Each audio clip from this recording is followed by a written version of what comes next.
Assalamualaikum warahmatullahi wabarakatuh. Izin memperkenalkan diri, nama saya Eva Keneliza, mahasiswi Institut Agama Islam Ma'arif Nahdlatul Ulama Metro, program studi Akhwalus Syakhsiyah, Fakultas Syariah, dengan NPM 213110046. Baiklah, saya di sini akan membahas tentang pembidangan hukum berdasarkan bentuknya dan berdasarkan hal yang diatur. Jadi, sebelum kita memasuki materi yang akan saya bahas, terlebih kita harus mengetahui apa itu pembidangan hukum. Menurut bahasa, pembidangan hukum merupakan proses atau cara pengelompokan berdasarkan lapangan, yaitu seperti apa? Seperti lingkungan, pekerjaan, pengetahuan, dan lain sebagainya yang sama, dan pemisahan atas bidang-bidang yang lainnya gitu. Pembidangan hukum itu merupakan pengelompokan atau pembukuan jenis-jenis hukum tertentu dalam kitab undang-undang secara sistematis dan lengkap. Selanjutnya, di sini ada fungsi dari pembidangan hukum. Jadi sebelum kita lari dari bentuk dari pembidangan hukum dan juga hal yang diatur dalam bidang hukum, jadi kita harus tahu juga apa itu fungsi dari pembidangan hukum. Yang pertama yaitu ada untuk menyelesaikan pertikaian, perkelahian gitu kan bahasanya, memberikan jaminan dan kepastian hukum, menata kehidupan masyarakat seperti ada peraturan, jadi agar tata tertib dalam pergaulan hidup gitu. Jadi yang selanjutnya ada memelihara dan mempertanggungjawabkan aturan tata tertib dalam masyarakat, serta menciptakan rasa tanggung jawab terhadap perbuatan anggota masyarakat dan penguasa. Kita lanjut dan kita masuk ke dalam pembidangan hukum. Yang pertama yaitu tadi ada berdasarkan bentuknya. Jadi pembidangan hukum berdasarkan bentuknya dapat dibagi dalam hukum yang dikodifikasikan, tertulis dan tidak tertulis. Yang pertama ada hukum tertulis atau disebut dengan text law atau written law. Hukum tertulis itu merupakan hukum yang dicantumkan dalam berbagai peraturan perundangan. Hukum tertulis itu terbagi menjadi dua.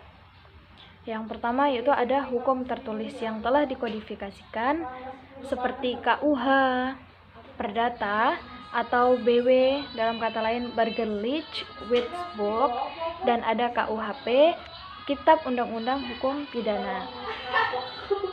Kodifikasi tadi adalah pembukuan bahan-bahan hukum yang sejenis secara sistematis dan lengkap dalam suatu kitab undang-undang.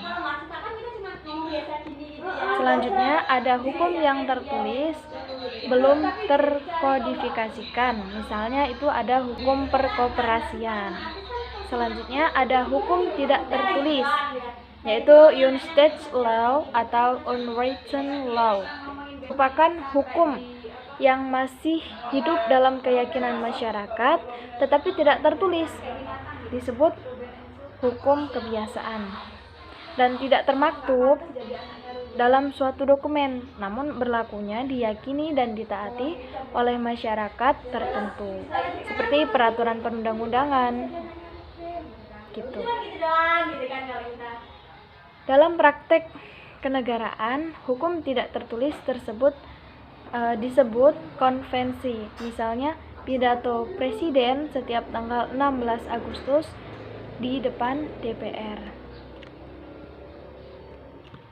Berdasarkan hal yang diatur, selanjutnya tadi yang pertama ada berdasarkan bentuknya, dan yang sekarang ada berdasarkan hal yang diatur. Jadi hukum dapat dibedakan menjadi dua yang menurut hal yang diatur. Yang pertama ada hukum privat atau hukum sipil, dan yang kedua yaitu ada hukum publik. Yang pertama hukum privat atau hukum sipil, yaitu hukum yang mengatur hubungan-hubungan antara orang yang satu dengan orang yang lain dengan menitik beratkan kepada kepentingan perorangan. Yang termasuk dalam hukum privat itu adalah hukum perdata, yaitu hukum yang mengatur hubungan atau perorangan dengan menitik beratkan pada kepentingan perorangan gitu. Jadi antara mereka yang berperkara itu namanya hukum perdata. Jadi hukum privat itu mencakup, yaitu yang pertama ada hukum perorangan, yaitu hukum yang memuat peraturan-peraturan tentang manusia sebagai subjek hukum dan tentang kecakapan untuk memiliki hak-hak dan untuk bertindak sendiri melaksanakan hak-haknya. Dan yang kedua, di sini ada hukum keluarga. Pasti tidak asing ya. Jadi hukum keluarga yaitu hukum yang memuat aturan tentang perkawinan, hubungan dalam keluarga, harta, kekayaan antara suami dan istri, tentang hubungan orang tua, anak, perkawinan, dan pengampuan. Dan selanjutnya ada hukum harta. Hukum harta kekayaan, yaitu hukum yang mengatur hubungan hukum dapat dinilaikan dengan uang. Hukum ini meliputi hak mutlak, hak-hak yang berlaku terhadap seseorang, suatu pihak tertentu. Jadi yang selanjutnya ada hukum waris, yaitu hukum yang mengatur tentang benda atau kekayaan seseorang yang sudah meninggal. Selanjutnya ada hukum dagang, yaitu hukum yang mengatur tentang hubungan antara produsen dan konsumen dalam jual beli barang dan jasa. Sampai di sini paham? Dan kita lanjut lagi, yaitu hukum publik. Hukum publik atau hukum negara yaitu merupakan hukum yang mengatur hubungan antara negara dengan alat-alat perlengkapan atau hubungan antar negara dengan perorangan, yaitu warga negara. Jadi hukum publik itu terdiri dari yang pertama ada hukum tata negara, yaitu hukum yang mengatur bentuk dan susunan pemerintah suatu negara serta hubungan kekuasaan antara alat-alat perlengkapan suatu negara sama lainnya dan hubungan antara negara, pemerintah, dan bagian-bagian negara. Jadi selanjutnya di sini ada hukum tata usaha negara atau hukum tata pemerintahan.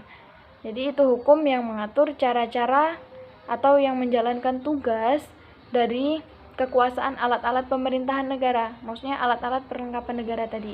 Jadi disitulah yang disebut dengan hukum tata usaha negara. Yang selanjutnya ada hukum internasional yang meliputi hukum perdata internasional dan hukum publik internasional. Selanjutnya ada hukum pidana. Nah, tidak asing lagi ya, soal kita membahas tentang hukum pidana. Hukum pidana itu apa sih? Hukum pidana yaitu hukum yang mengatur perbuatan-perbuatan apa yang dilarang dan memberikan pidana kepada siapa yang melanggar serta mengatur bagaimana cara-cara mengajukan perkara-perkara ke muka pengadilan. Hukum pidana menitik beratkan pada perlindungan kepentingan umum atau negara. Hukum pidana itu dapat berisi berupa peraturan-peraturan hukum yang melarang seperti perbuatan tertentu, misalnya mencuri, menipu, memeras, dan mengancam, membunuh, serta menganiaya dan lain sebagainya. Itu nama peraturan-peraturan hukum yang melarang. Selanjutnya ada peraturan-peraturan yang mengharuskan dilakukan perbuatan-perbuatan tertentu. Semisal kewajiban memberitahukan kepada polisi tentang adanya permufakatan melakukan kejahatan. Dan yang selanjutnya ada kewajiban memberikan pertolongan kepada orang yang sedang diancam bahaya maut sedang ia mampu berbuat untuk menolongnya gitu. Jadi peraturan hukum pidana diatur dalam KUHP dan peraturan-peraturan lainnya yang memuat hukuman ancaman pidana. Jadi jenis hukuman pidana itu sebagaimana diatur dalam pasal 10 KUHP, yaitu yang pertama ada hukum pokok. Hukuman pokok itu terdiri dari hukuman mati, penjara, kurungan, dan denda. Nah, yang selanjutnya ada hukuman tambahan. Hukuman tambahan itu berupa pencabutan beberapa hak-hak tertentu, misalnya hak untuk dipilih dalam pemilu, atau hak untuk diangkat sebagai TNI. Hukuman tambahan itu berupa rampasan barang-barang tertentu, misalnya pengumuman keputusan hakim hukum yang dikesampingkan apabila pihak-pihak yang bersangkutan telah membuat suatu peraturan tersendiri dalam perjanjian gitu. Jadi hanya itu yang bisa saya bahas dan saya jelaskan pada materi pembidangan hukum.